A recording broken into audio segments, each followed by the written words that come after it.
18 কোটি মানুষের মধ্যে অর্ধেক মানুষ হলো 27 বছরের নিচে যুবক।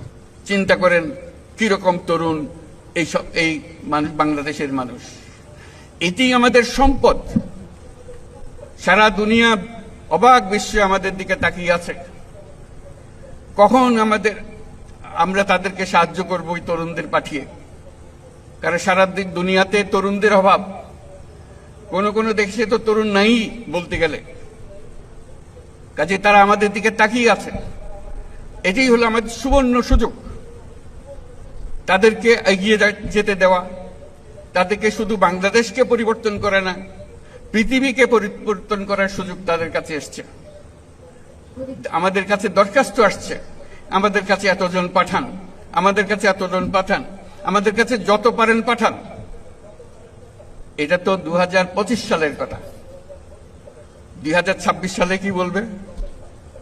2027 সালে কি বলবে?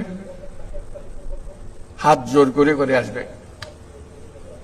কারণ আমাদের তরুণটা ছাড়া পৃথিবীতে এত তরুণ দিতে পারে, এত তাজা শক্তি দিতে পারে, এত সৃজনশীল মানুষ দিতে পারে, এত বিশ্বস্ত মানুষ দিতে পারে, দেশ খুঁজে পাওয়া যাবে না। কি বুঝলেন?